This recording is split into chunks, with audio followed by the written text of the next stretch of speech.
Bismillahirrahmanirrahim. Ini sesuai janji saya ngaji tentang am dan khos.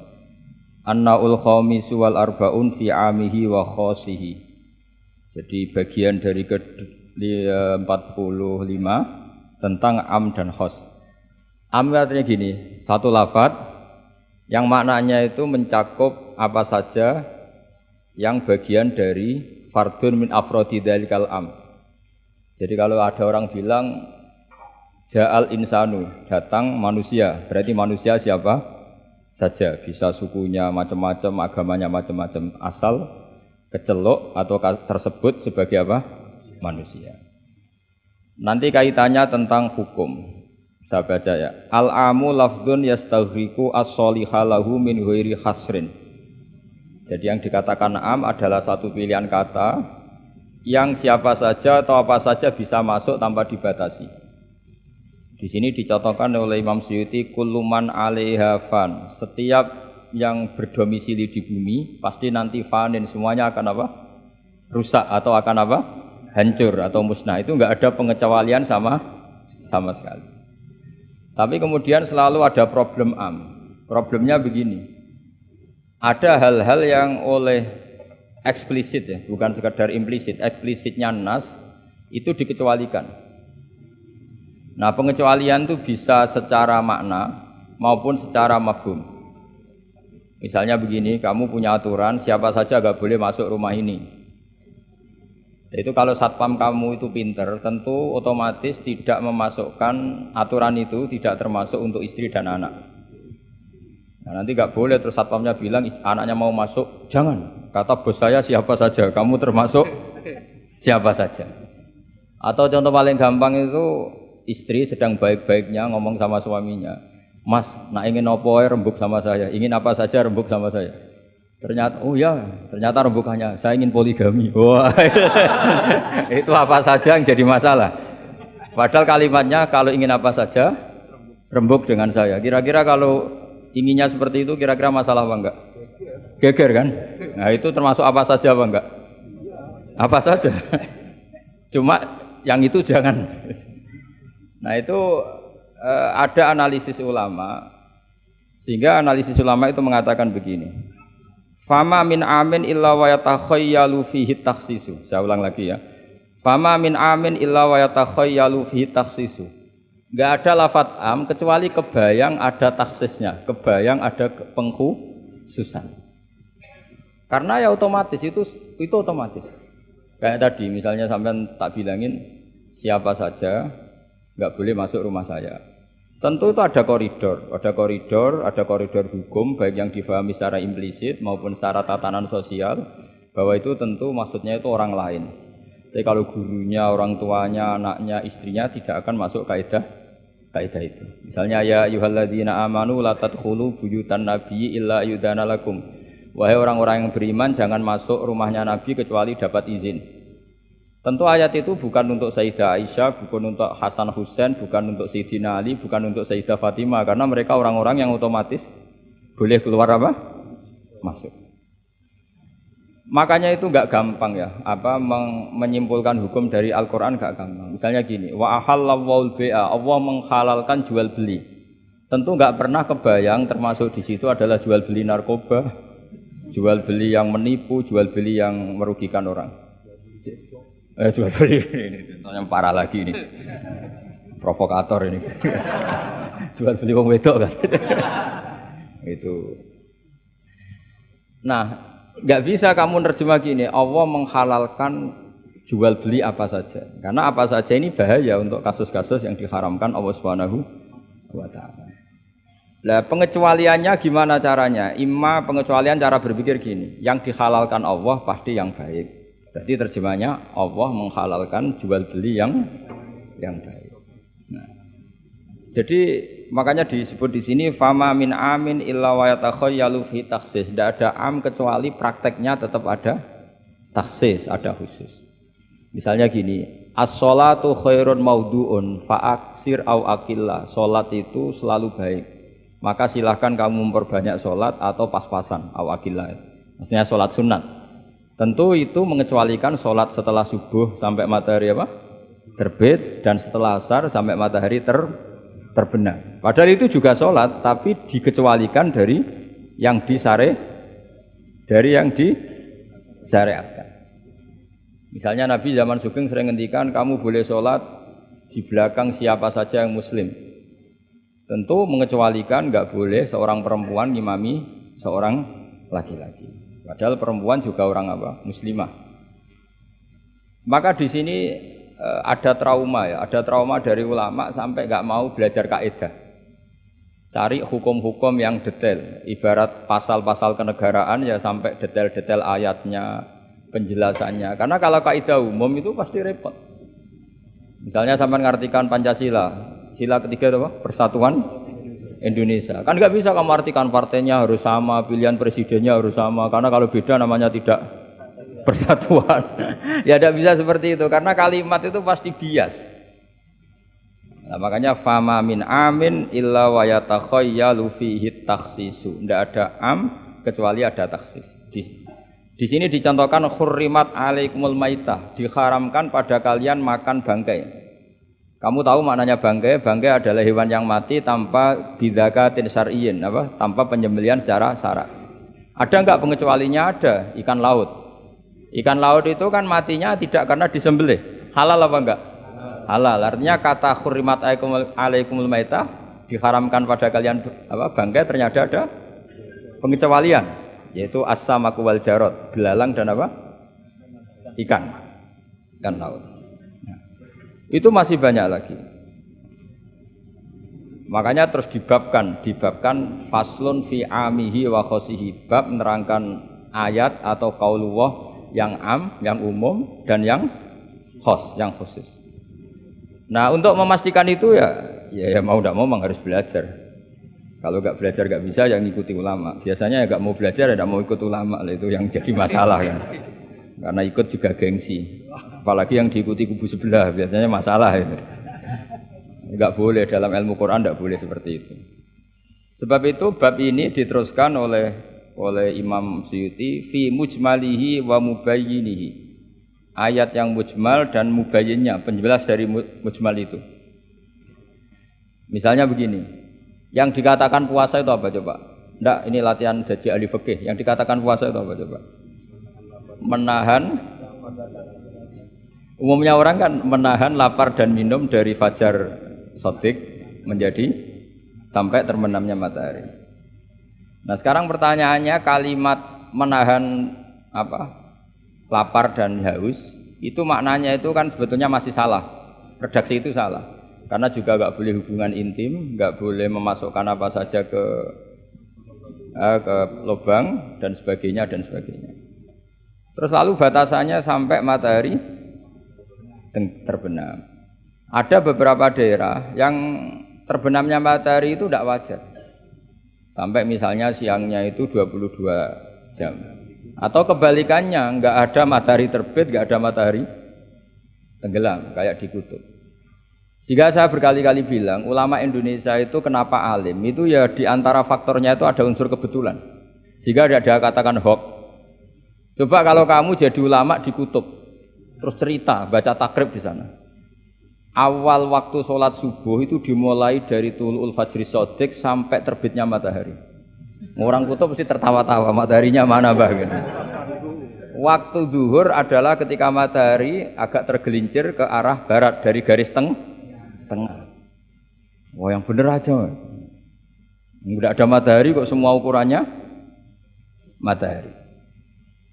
Sehingga dalam ilmu falak astronomi diterangkan daerah yang enggak diliwati khotul istiwa, kalau dalam bahasa Indonesia disebut katul istiwa, itu sebenarnya dari ilmu falak Arab, itu namanya khotul istiwa. Khotun itu garis, istiwa itu garis tengah. Khotul istiwa terus jadi bahasa Indonesia katul istiwa. Kayaknya tidak mungkin lah orang Indonesia pertama ahli falak, mesti yang ahli dulu itu orang Arab karena ilmunya dari Arab. Jadi dari kulaan terus dijadikan bahasa sendiri apa? Katulistiwa. Seperti Taj Mahal itu sebenarnya dari bahasa Arab mumtaz mahal. Mumtaz itu spesial, mahal itu tempat. Terus bahasa Indonesia jadi apa? Taj Mahal. Itu kacau semua itu bahasa. Saya terangkan. Karena kita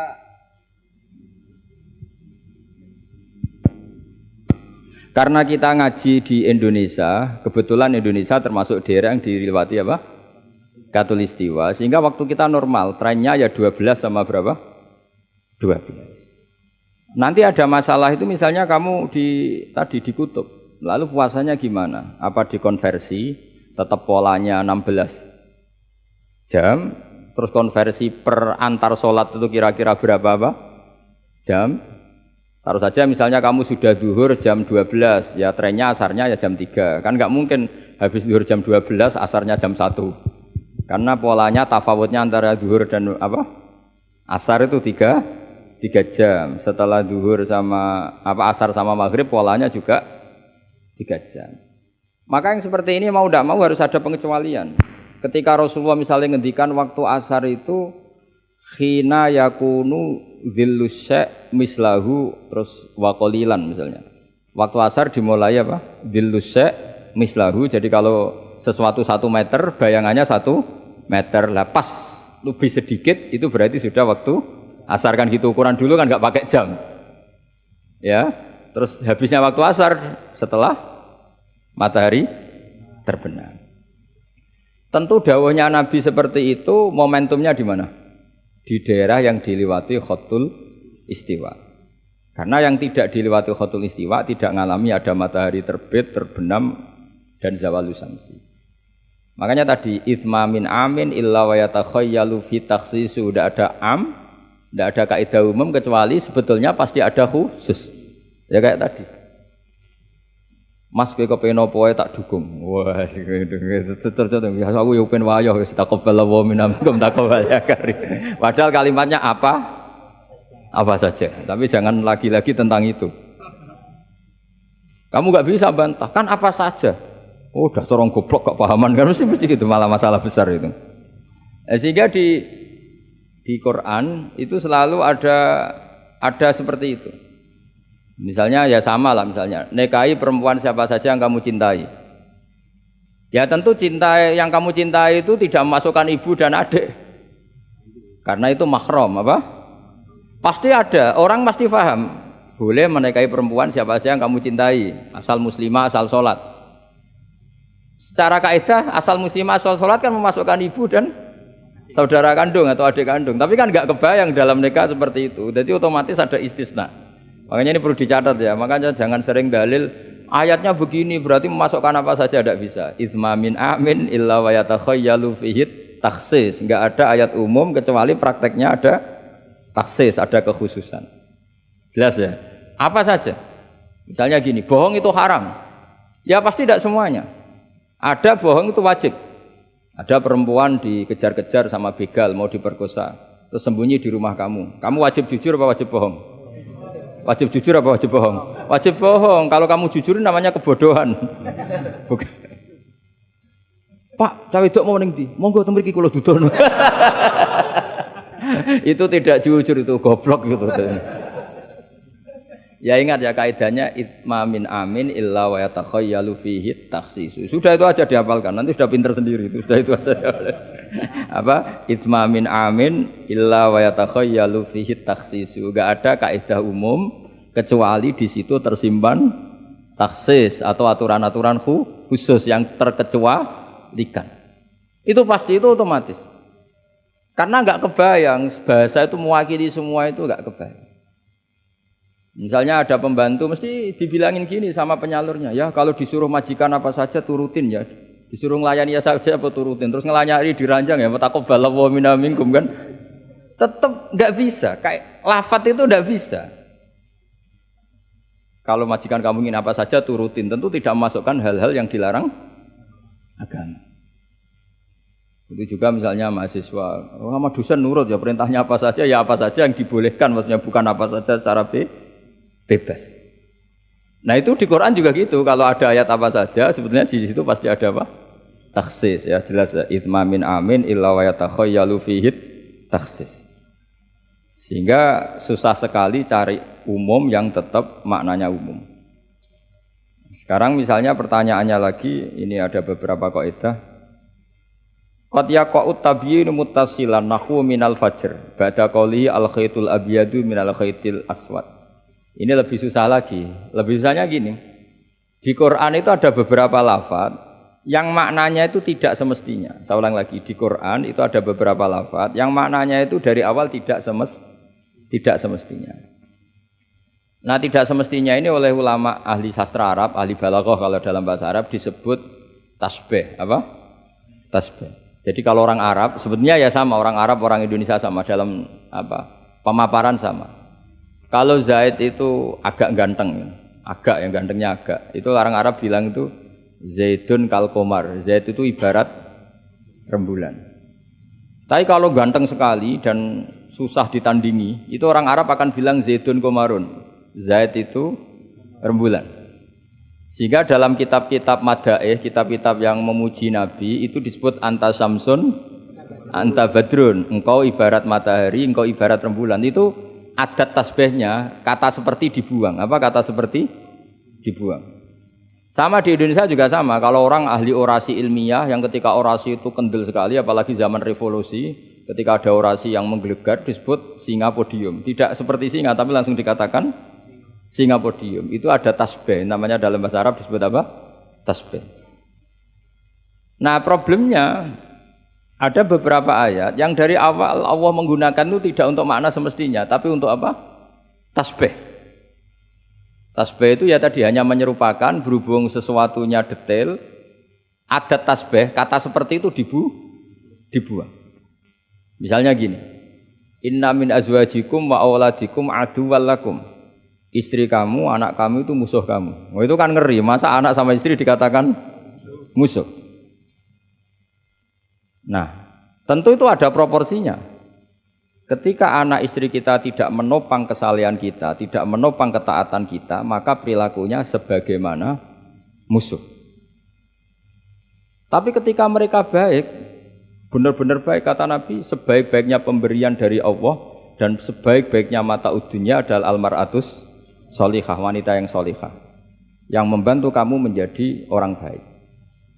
Artinya apa? Ada proporsi di mana perempuan digelari musuh, distatuskan musuh, ada proporsi di mana perempuan berstatus pembela atau penopang ketaatan. Ya sudah seperti itu. Nanti kalau baca Quran, baca hadis seperti itu.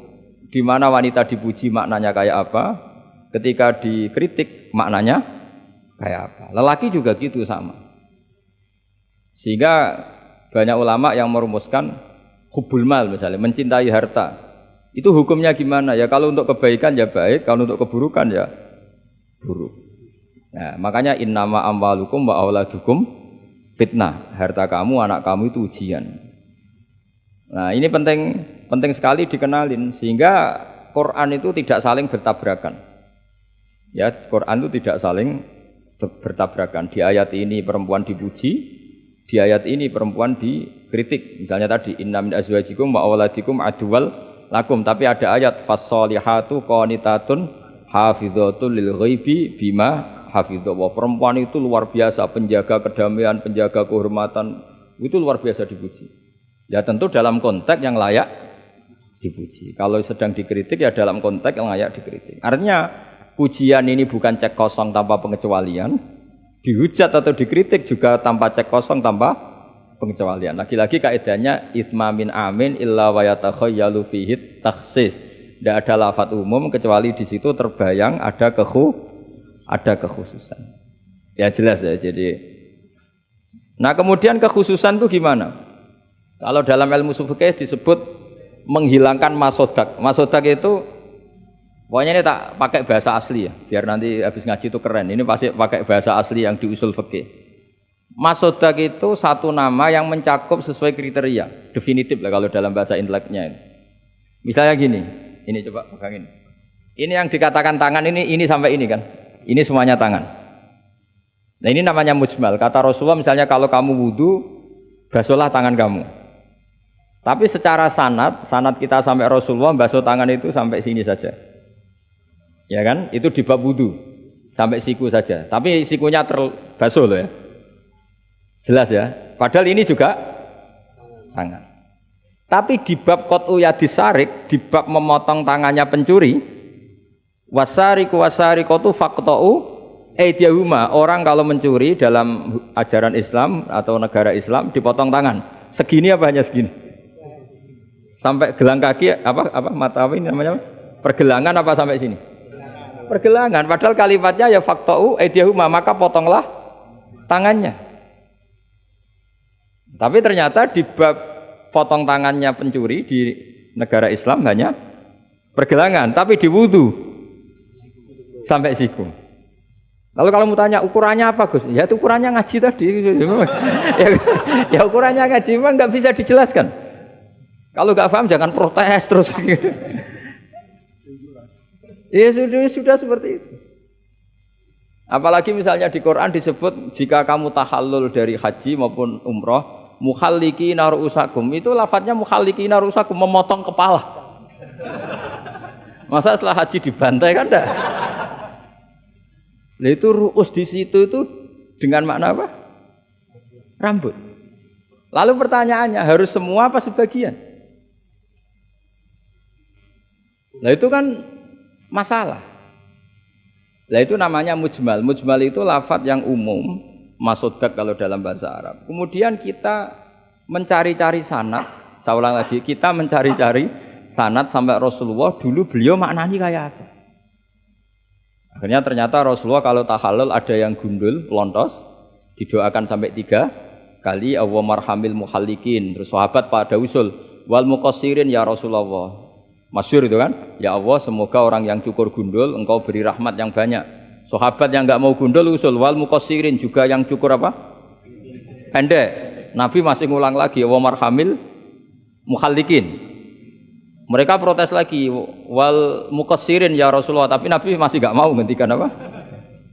Nah, terus baru ketiga sudah disebut, baru yang terakhir bilang apa?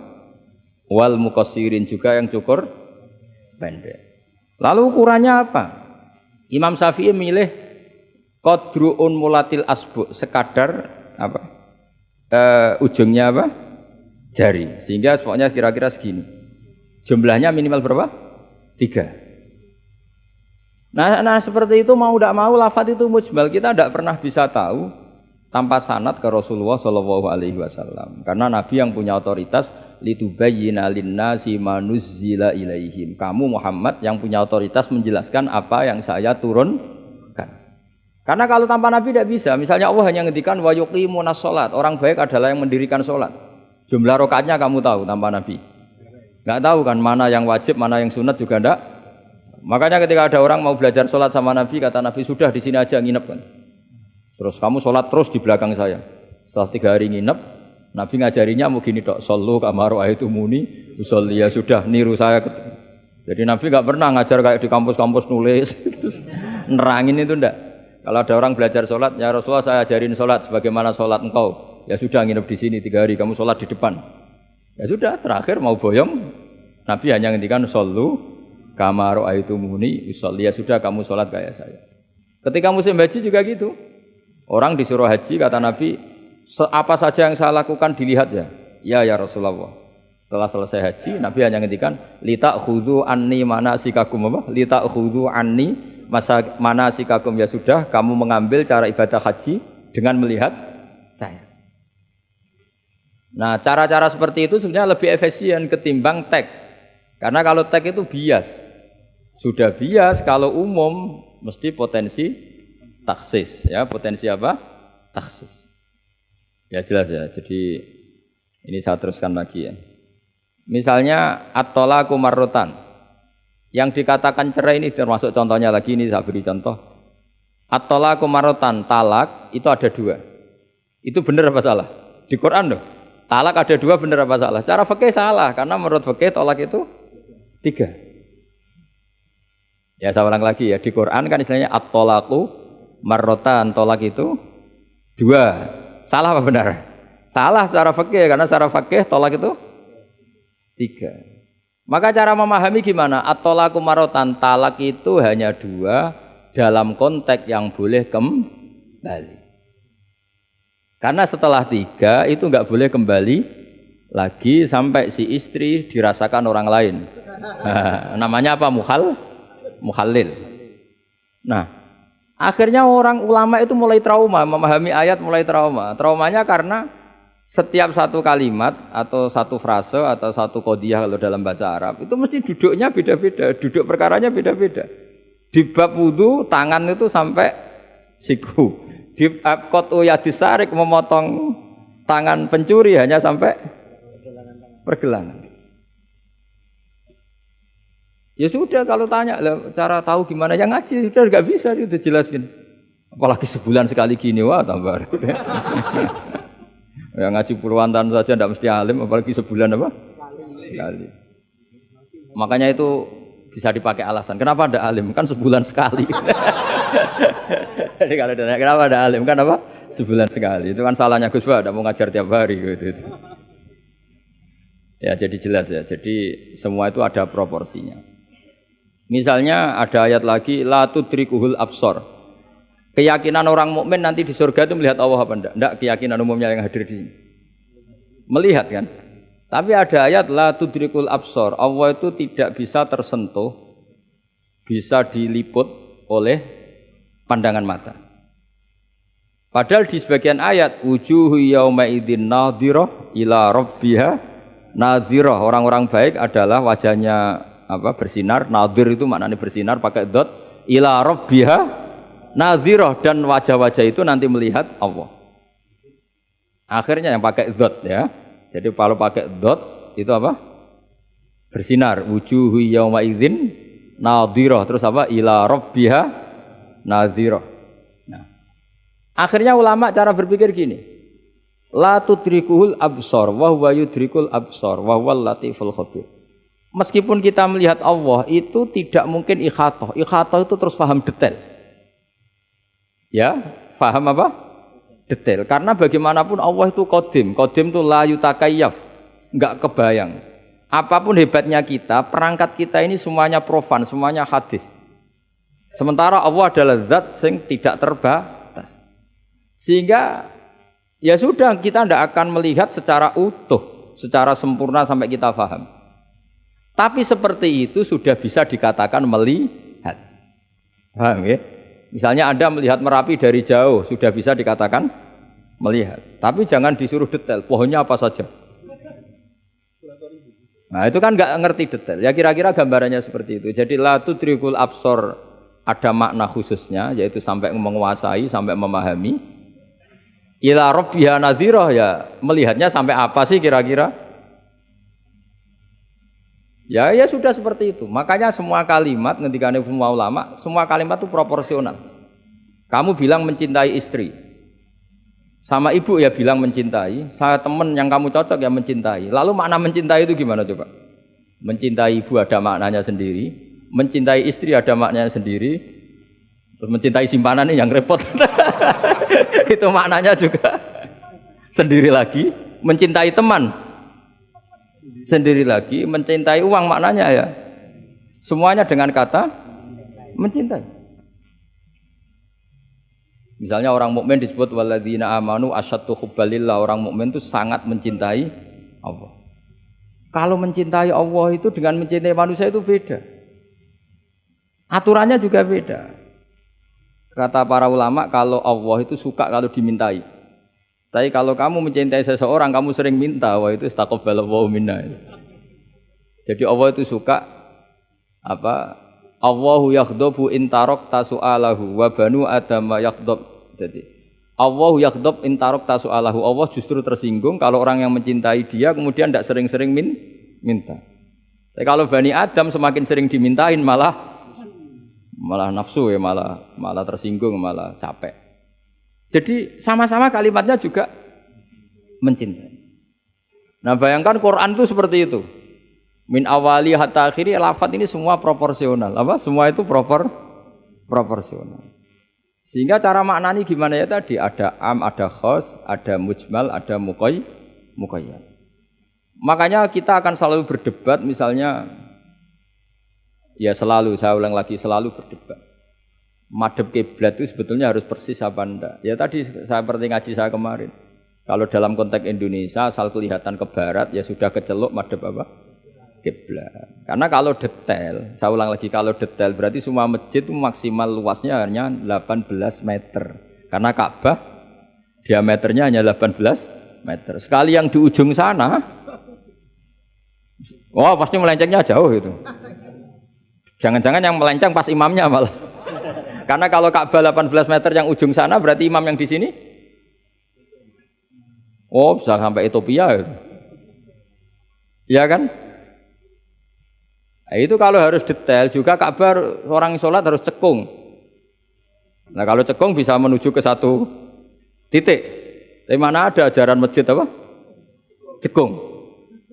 Maka seperti itu dari awal Allah tidak menghentikan Ka'bah. Fawalli wajhaka syatrul masjidil haram. Satro itu nahwa. Ya sudah, yang penting kamu menghadap ke arah masjid haram. Bukan ke ainal masjidil haram yang detail. Jadi satro itu nahwa. Nahwa itu ya pokoknya ke sana. Nah itu yang dimaksud yuridu wa bikumul yusra wala yuridu bikumul usra. Agama ini gampang, kenapa dipersulit? Jangan kayak birokrat tertentu, kalau bisa sulit kenapa dipermudah? Karena banyak kepentingannya apa? Ya terus saya teruskan lagi. Ini contoh-contoh. La tud ukhidlat lakum bahimatul an'ami illa ma yusla alaikum. Terus ada lagi wa aufu bi ahdi ufi bi ahdikum. Ini contoh-contoh yang disebut oleh Imam Suyuti. Walillahi 'alan nasi hijjul bait. Maksud beliau dengan contoh-contoh itu begini ya. Misalnya kulluman 'alaiha fan, semua ini kalau kiamat nanti rusak semua. Pertanyaannya gini, Gus, lalu panitia kiamatnya gimana? Misalnya Israfil yang masyhur jadi panitia kiamat itu kan Israfil kan sekarang sudah pegang apa? Trompet. Kalau trompet pertama malam itu gunjang terus trompetnya ceblok baru separuh itu kan terus gak jadi kiamat. Maka ulama mikir ini yang ya sudahlah kecuali panitianya gitu mesti akhirnya. Karena kalau ini panitianya ikut guling apalagi wah trompet sama mana ini belum selesai kiamat kalau sudah apa jatuh. Bisa dibayangkan kan kalau niupnya dari atas jatuhnya di Kaliurang. Oh udah gitu dekat Mbak Marijan susah nyarinya itu. Makanya ulama selalu mengecualikan kuluman aliyafan itu ada pengecualiannya. Misalnya kecuali panitia kiamat. Sehingga di Quran itu ada pembenaran pengecualian itu, yaitu ada ayat wa yahmilu arsya rabbika fawqahum yauma idzin samaniyah. Dadi wa yahmilu lan gawa arsya rabbika arase pangeran sira. Fauqahum kang pangeran iku sak dhuwure para malaikat. Sapa samaniyatun malaikat 8. Jadi ketika kiamat dahsyat itu masih ada malaikat 8 yang masih happy-happy saja. Masih santai saja. Karena dia panitia. Ini kalau sampai makanya masyhur. Ya, itu kan jadi yauma idzin wa yahmilu arsya rabbika fauqahum yauma idzin. Di hari kiamat itu ada malaikat yang masih enggak rusak, yaitu termasuk 8 malaikat panitia apa? Kiamat. Maka Israel itu, semoga ikut ngaji di sini Israel itu kacau. Kacaunya itu dia tahunya itu terlambat, masyhur itu. Setelah orang mati semua nanti di kiamat, kamu sudah tidak tahu, sudah mati. Ini saya tahu ya di kitab. Setelah mati semua Allah tanya, Israel sudah mati semua? Sudah Gusti. Sudah semua, sudah. Masih satu. Mana Gusti tak coplok nyawane katanya. Kamu katanya. Wah setelah itu Israel sudah cabut sendiri nyawa kamu. Itu kesakitannya Masya Allah. Tapi dia sekarang belum tahu. Kalau itu sakit belum tahu. Sekarang itu belum tahu. Makanya semoga dengarin supaya tahu. Orang sakit terus gimana Is? Sakit Gusti, sakit sekali. Terus Israel bilang gini, kalau saja saya tahu kalau dicabut nyawa itu sakit, saya tidak main coba cabut. Ternyata sakit. Pakai cara apa saja. Jadi tapi dia itu nanti nyesalnya nanti. Sekarang belum tahu, makanya terus masih main cabut aja itu. Jadi malaikat Israel ya itu tadi. Maka tetap ada pengecualian. Karena kalau nggak ada pengecualian kita kiamat semuanya rusak lalu. Nah terus ulama menambahkan lagi surga dan neraka. Surga dan neraka itu juga termasuk ketika kiamat tidak ikut rusak. Karena kalau rusak lalu nanti orang-orang ini ditampung di mana? Kamu tahu kan para nabi sekarang posisinya di mana? Surga, para syuhada. Kalau ini ikut rusak, konstruksinya kan kacau semua. Jadi para syuhada, utamanya para nabi kan dijamin sudah di surga sekarang, enak-enakan, serba nikmat. Kemudian ada kiamat, gempa hancur lagi. Berarti kalimat surga enak-enakan kan keliru. Maka ada pengecualian lagi, termasuk surga dan neraka. Lah itu fama min amin illa wa yatakhayyalu fihi takhsis. Ya, jadi makanya ini pentingnya ngaji ulumul Quran ya. Bagaimanapun UI itu didirikan para ulama dulu.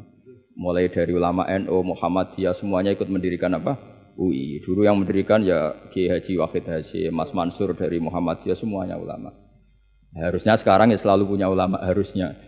Kalau tidak bisa harusnya ya akhirnya ngontrak ulama lucu kan ulama. Ulama kok kontrakan itu kan aneh. Makanya harusnya itu punya kader sendiri. Ini yang guru-guru VAI ini yang wajib itu. Ya, insya Allah. Ya saya teruskan lagi ya.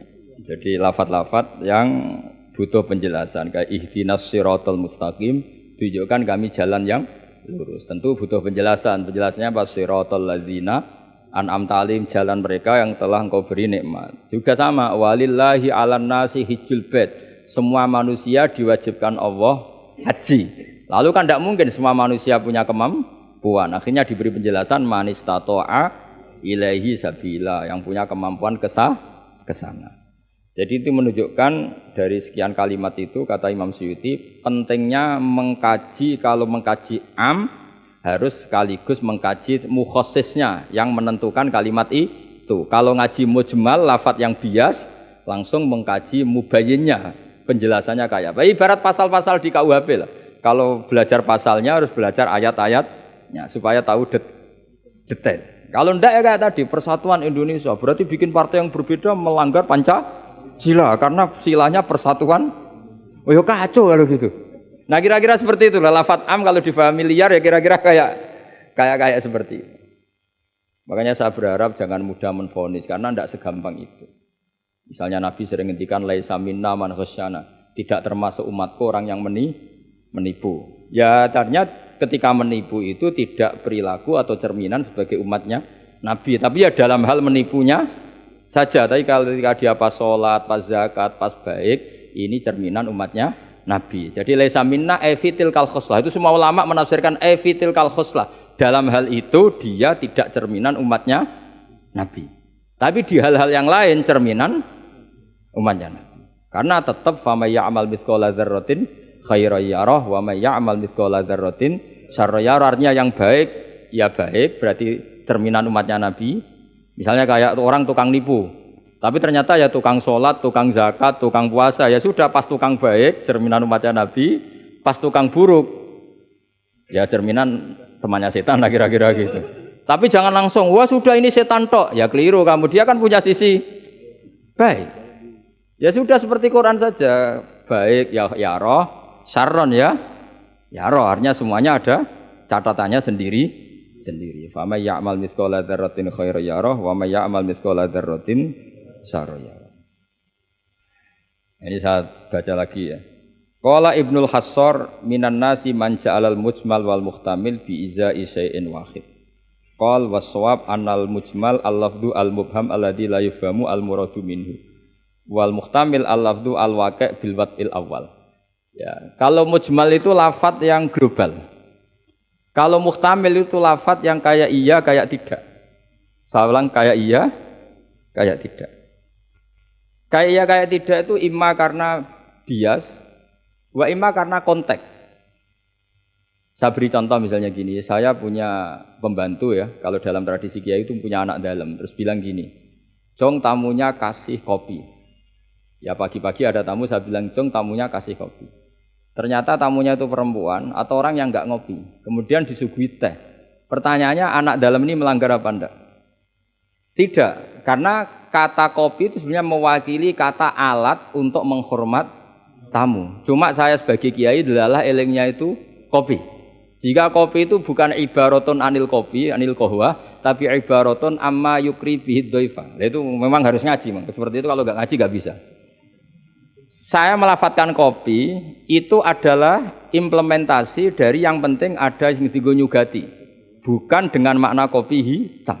Sehingga misalnya tamunya kok disuguhi sprit, kebetulan dia milih sprit atau milih teh, Saya juga sudah senang karena pembantu saya berarti sudah pinter, yaitu menghormat. Jelas ya. Ya sehingga kata itu sering tidak mengikat dalam agama ini. Sama seperti Rasulullah ketika bilang gini, ya Mu'ad inni uhibbuka, Mu'ad kamu saya senang kamu, kata Nabi. Ya Mu'ad inni uhibbuka, saya senang kamu. Berhubung saya senang kamu, fakul dubura kulli sholatin, sebagian riwayat fala tada'anna kulla sholatin, maka setiap habis sholat dubura kulli sholatin, kamu lafadzkan Allahumma a'inni ala zikrika wa syukrika wa husni ibadati. Kamu jangan pernah lupa berwiridan, ya Allah bantulah kami mengingat Engkau, ala zikrika wa syukrika, mensyukuri nikmat Engkau, wa husni ibadatik, dan ibadah secara baik kepada Engkau. Pertanyaannya, ketika Nabi nyebut Mu'ad itu sebagai orang hanya Mu'ad, apa sebagai umat yang harus dilatih? Umat yang harus dilatih, sehingga siapapun boleh pakai wiridan itu. Ya makanya terus di balaghatul Arab itu ada aturan zikrul ba'di wa iradatil kul. Ketika nyebut sebagian, bisa yang dimaksud itu siapa saja. Ketika saya nyebut kopi, sebetulnya itu alat atau perangkat atau minuman yang dipakai hormat tamu. Tidak harus bentuknya kopi hitam. Tapi kalau orang tertentu yang memang hobinya ngopi, ayo cari warung kopi. Memang dia anti minum teh, anti minum sprit, memang inginnya warung kopi, ya sudah, itu berarti makna kopi yang muayyan, yang memang maknanya kopi dengan makna yang khas. Jelas ya? Nah bayangkan Quran dan hadis itu potensi seperti itu ada, makanya potensinya itu lafadz itu muhtamil, bisa iya, bisa tidak. Nah di sini ini pentingnya ngaji. Jadi sehingga ketika Allah ngendikan rijal sekalipun lelaki, kadang maknanya memasukkan perempuan. Misalnya gini, kalau kamu ngaji ilmu nahwu, hudal lil muttaqin, alladzina itu jamak untuk lelaki atau perempuan? Alladzina, lelaki. Tapi Quran itu untuk lelaki, tok apa lelaki dan perempuan? Dua-duanya. Tapi Allah ngendikan alladzina yu'minuna, bukan allai yu'minna, bukan pakai redaksi perempuan. Karena yang dimaksud lelaki adalah umatnya Nabi. Ya sudah, kalau umatnya Nabi ya semuanya umatnya Nabi. Tapi ada beberapa lafaz yang memang maksudnya lelaki, yang satu maksudnya perempuan. Caranya tahu itu ya lagi-lagi ngaji. Ya sudah, nggak ada jawabannya, memang harus ngaji. Nah itulah, di Quran tuh banyak, ada lafaz mujmal, ada lafaz muhtamil. Saya beri contoh lagi bab zakat, ini yang paling pokok bab zakat, karena ini terkait fikih. Rasulullah itu menzakati tamernya, tamer itu kurma. Ya, tamer itu maknanya apa? Kurma. Itu oleh semua ulama fuqaha, semua ahli fikih dunia mengatakan makanan pokok. Jadi yang wajib dizakati itu tanaman, makanan pokok. Karena apa? Ya kalau nuruti sunnah Rasul persis, orang Indonesia wajib zakat. Karena Nabi hanya menzakati kurma. Di Indonesia enggak ada. Iya, enggak ada. Jadi ketika Nabi mengatakan tamer, saya ulang lagi ya, ketika Nabi mengatakan kurma, maknanya apa? Zakatilah sesuatu yang sebagai makanan pokok, makanan khas atau makanan pokok daerah itu. Sehingga kita yang menzakati padi. Paham ya? Orang tertentu gandum. Sama seperti cung nak petui tamu sarungan gitu. Ternyata sarungnya itu basah. Wah, daripada basah katokan cekak, ya tidak seperti itu. Sarung adalah ibaratun pakaian yang dianggap sopan dalam tradisi santri. Ketika sarungnya basah, penggantinya juga celana, jangan celana pendek. Karena kalau celana pendek tidak mewakili kesopanan. Jadi kalimat itu bisa diganti, cung nemuin tamu dengan kesopanan. Di antara gambarannya pakai sarung, maka sarung bisa diganti celana. Tapi nggak bisa diganti celana pendek, karena itu nggak cerminan sopan. Sama, cung tamu saya kasih kopi, tentu bisa diganti teh, diganti sprit.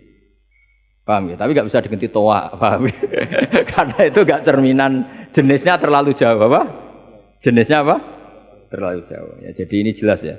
Jadi kalimat-kalimat itu potensinya mujmal, potensinya itu muhtamil atau muhtamal. Wal farqu bainahuma annal mujmal yadullu ala umurin ma'rufah wal lafdhu mustarakun mutaraddidun bainahuma wal mubham la yadullu ala amrin ma'rufin ma'al qat'i bi anna syari' lam yufawwid li ahadin bayanal mujmal bi khilafil muhtamil atau muhtamal. Jadi ya seperti itu semua. Saya contohkan yang gampang itu yang fikih saja ya. Misalnya orang disuruh sholat. Sudahlah kamu sholat saja. Ya tentu kalau waktu zuhur pikiran pertama itu ya sholat zuhur. Kalau waktu asar itu ya asar. Jangan pepeh kalimatnya gini. Cung kamu sholat. Waktu zuhur sholat apa saja. Qobliyah masjid atau tahiyat masjid. Yang penting kan sudah sholat. Jadi semua kalimat itu pasti proporsional. Ya semua kalimat itu pasti apa? Proporsional. Sehingga pertanyaannya secara fikih, kalau kita harus madhep kiblat dan sholat harus bergantung matahari, maksudnya Nabi ya tentu daerah-daerah yang ada mataharinya. Maka kalau yang nggak ada mataharinya, ada ketentuan lain yang nanti ikut menginduk yang ada apa matahari. Karena setiap hukum pasti ada muqtadul halnya, ada proporsinya. Makanya kata ulama fikih itu misalnya begini lagi, tak contohkan. Yang fikih aja yang gampang, karena itu keseharian kita. Sholat itu batal dengan makan. Kalau kamu sholat, makan batal enggak? Batal. Itu satu upo sudah batal enggak? Sudah kan? Itu bahasanya sholat batal bil akli dengan makan. Sekarang kalimatnya tak ganti. Cung hormatilah tamu dengan ngasih makan. Satu upo cukup apa satu piring? Sama-sama kalimatnya makan. Wis tak kei sak upo sing penting mangan. Tapi misalnya di bab sholat kok kamu babkan kayak menerima tamu ya kacau. Sholat itu batal dengan makan. Oh nak sak upo orang mangan. Sedenge mangan ya sak piring. Jadi di bab sholat batalnya makan itu cukup sak upo.